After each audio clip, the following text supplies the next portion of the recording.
Most of us agree.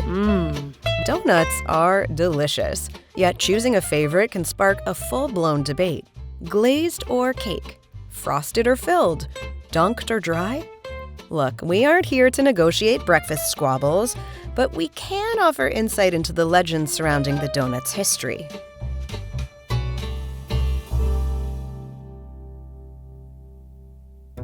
Let's start with the name. In the 17th century, Dutch immigrants set up shop in New York, aptly called New Netherland at the time. They introduced a confection called olykoeks, or oil cakes, balls of dough filled with fruits and nuts in the center. In 1809, writer Washington Irving published The History of New York and dubbed these tasty treats doughnuts. Over time, various stories emerged about the doughnut's origins, but the outcome was always the same. Someone removed the undercooked middle of the dough, creating the iconic ring shape we recognize today. By the 20th century, the doughnut had become a beloved American treat. But it wasn't until a few fateful twists that its popularity truly took off. First, World War I. The trenches were an unimaginable nightmare. But momentary relief arrived when women volunteering with the Salvation Army delivered doughnuts to the front line. While the war ended in 1918, the appetite for doughnuts did not. American soldiers came home hungry. Enter Adolf Levitt, a refugee from Russia who had made a name for himself as a New York City baker. In the 1920s, he introduced a donut-making machine to feed a crush of hungry theater-goers coming through his bakery.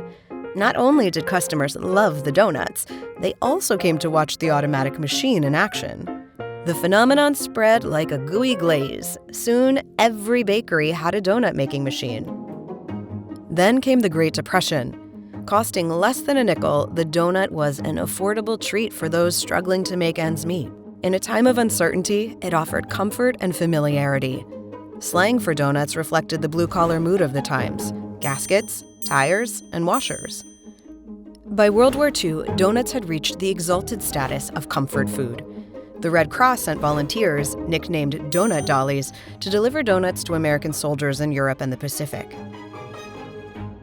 Shortly before the war, a Frenchman named Joe Lebeau sold his secret recipe and the rights to a whimsical company name to a Kentucky store owner. A burgeoning franchise called Krispy Kreme had arrived.